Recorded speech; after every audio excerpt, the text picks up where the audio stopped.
idea you have been thinking on but haven't taken action on? Oh, my book. I've been thinking a lot about how I want to write a book. I've been thinking a lot about what I want to go inside of the book, and I have not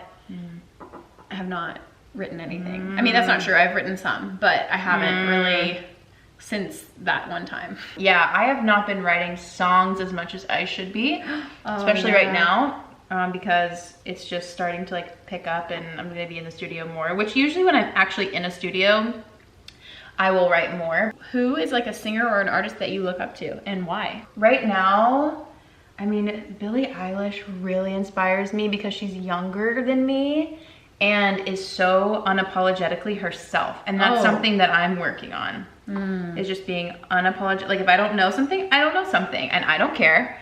I'll learn and figure it out. And if I am sure on something, then I need to be sure on it and not be like, oh, well, I'm sorry. I need to stop apologizing for so much, you know? Yeah. Your face mask is so much darker than mine. I put way more than you. Yours is really thick. Do you believe in aliens?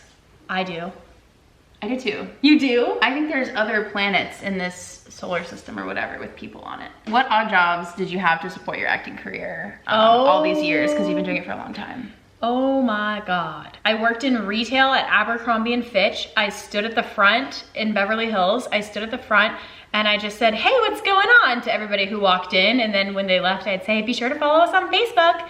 I babysat, I walked dogs, I worked in a law firm, and I just copied papers for them. I worked at BCBG and became a stylist part-time. At one point, I was like I was going to fashion school, working at BCBG as a stylist, going to acting school, and running for Miss California, doing charity work, and working out every single day, and doing all sorts of crazy stuff. Were you stressed? No, I was actually like, oh yeah, I was very stressed, but I was like flowing at that point. Okay, I mean, it was crazy. I mean, I was 18 years old. I could do anything. I had endless energy. Right. And I had a boyfriend. But honestly, I feel like it's a trap that you put yourself in when you say, oh, I have to be available for auditions, because when you first start acting, you don't have that many auditions all the time. Like, luckily I'm at a point where I get, right now, obviously nothing because of Corona, but luckily, like I sometimes, like on a good week, I'll have 6 or 7 auditions, and then on a slow week, it's like I'll get 1. And that's still really good. So like, if you're just starting out, you don't need to limit yourself, because I even went and got, like I always told myself I'm 26 years old. I always told myself I can't have a corporate job that has benefits or that is a 9-to-5 or anything like that, because if I need to go to an audition, nobody's gonna let me go. But that's not true. Like, I say just pursue what makes you happy, find your passion, find how you can help people, and figure out how you can make money doing it. Because when you can create your own schedule or create stability in your life, you come off as more confident. You don't need roles, you're not desperate, you're not trying to leave a job that you hate. You're finding balance in your life, and I think loving your life makes you a better actor. Having these life experiences makes you a better actor. I mean, granted, I will never forget the times where I couldn't take a lunch break because I was a server, and so I would sneak into the dumpster room and eat a protein bar in 2 seconds between tables because I had to eat something. And I remember saying, like, I will never forget this. Like, one day I will be so successful, I will be a famous actress, and I will remember this moment. So did you have resistance to posting any like singing videos or like putting your music out there? Yes, I was very shy growing up, went to a small school, and like didn't have a ton of people posting videos in school like there's now. But the first video I ever posted, I was actually like 19 or 20. I was out of high school, I was in college, I'd met Trey. Trey pushed me to do it. I thought it would be dumb to post a singing video because I'd be like showing off or something and it would be like weird. But he was like, no, like let's write a song. We actually entered a competition, like a songwriting competition, and that's what got me comfortable with making videos. And then I just started doing it with him, and now I feel confident enough to like do videos on my own, singing, filming myself. The other day I was in a meeting with a small independent label manager, and he called somebody, and that person on the FaceTime was like, sing something for me in the middle of this like lobby area.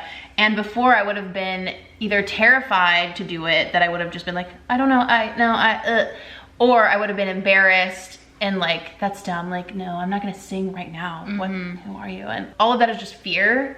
Yeah. And so it just helped starting to do it with someone else. Yeah. And then I was able to start doing it on my own. And now I feel like I have confidence to just, oh, you want me to sing? Okay, yeah. And then I sing something and it's fine, it's done, it's over. And there's not like, oh, was that awkward? Was that weird? It's like, no, just have freaking confidence. So yes, I hate when people are like, what do you do? And I say I'm an actor and they're like, act for me. that's dumb. That's actually dumb. I know. Okay, so if you're watching this, don't do that to your friends, okay? That's stupid. That's like such a butthead move. Okay, so Heidi, how do you prepare for auditions? So, okay, I think it varies person to person, but first thing that I always do when I get an audition is I celebrate. I'm like, woo! I get so excited. That's so cute. Yeah, because it's a win to even get an audition. So I do a little celebration. I get freaking excited. I like dance around a little bit. I jump and scream. And then I always delete Instagram off my phone. I will delete like all social media off my phone. I will not go on social media, and I enter like just full on like serious mode. And I start thinking, I'm like all about the audition. Anything that consumes my thoughts, because typically it's like a 24 to 48 hour turnaround. Sometimes you have the luxury of a week, but not usually.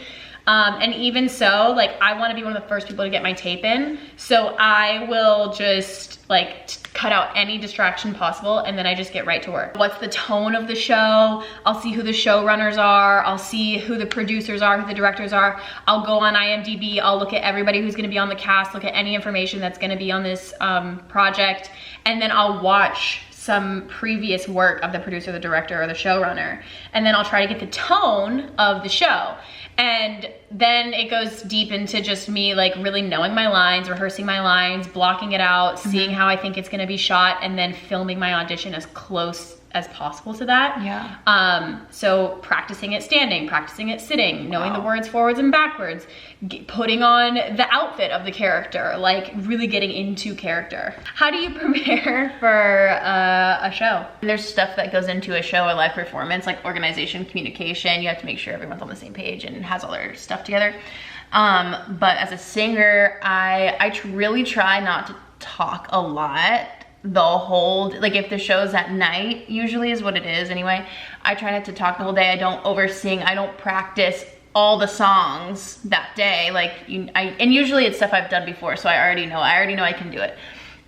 So then what I do is I show up at the venue. It's usually really early, so it's always like a long day, but make sure everything's organized together. I have like a special throat spray to keep my voice moisturized, I guess. And I also have thieves oil, which I'll use sometimes, but that's more of like an allergy, like resistant thing, so that I don't get like an itchy throat from like smoke in the air. I will go somewhere else because I don't like people hearing me warm up. And then I will warm up my full range like a couple hours before. And I come back and I still like, I don't talk a lot. And I just try to wait and just like be, like I just like hums quietly and just try to be quiet. And then the hardest thing is when you're actually at the show and people are there, if you're mixing in the crowds, like smaller shows, you're not always backstage being quiet waiting, like you're out there talking to people. I'm starting to get to a point where I cannot talk to people during a show in a crowd, because when you're trying to talk loudly before you sing, it tires your voice out almost more than if you were just singing before the show. Wow. It's so weird. It's like a different muscle or something, and like I will have a raspy voice and like it's horrible.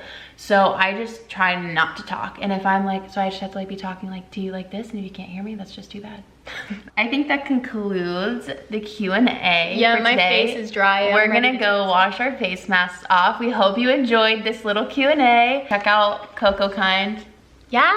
Because they're wonderful. Follow them on Instagram, and we'll see you guys later, and be looking forward to Season 2!